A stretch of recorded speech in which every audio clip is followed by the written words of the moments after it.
Qobustan rayon İcra Hakimiyyətinin başçısı Adil Məmmədov tərəfindən təşkil olunan tədbir 2025-ci ilin yekunlarına və 2026-cı ilin qarşıda duran əsas vəzifələrə həsr olunub. Tədbir öncəsi iştirakçılar Ulu Öndər Heydər Əliyevin abidəsi önünə tər çiçək dəstələri düzüblər.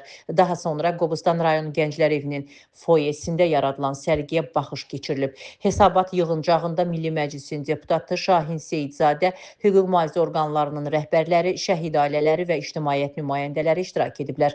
Tədbir Azərbaycan Respublikasının dövlət himninin səsləndirilməsi ilə açıq elan olunub. Ardınca Ulu Öndər Heydər Əliyevin və vətən uğrunda canlarından keçmiş şəhidlərimizin əziz xatirəsi bir dəqiqəlik sükutla yad edilib. Qobustan rayon İcra Hakimiyyətinin başçısı Adil Məmmədov 2025-ci ildə rayonda görülmüş işlər, icra edilmiş sosial-iqtisadi layihələr və 2026-cı il üçün qarşıda duran əsas vəzifələr barədə hesabat məruzəsi ilə çıxış edib.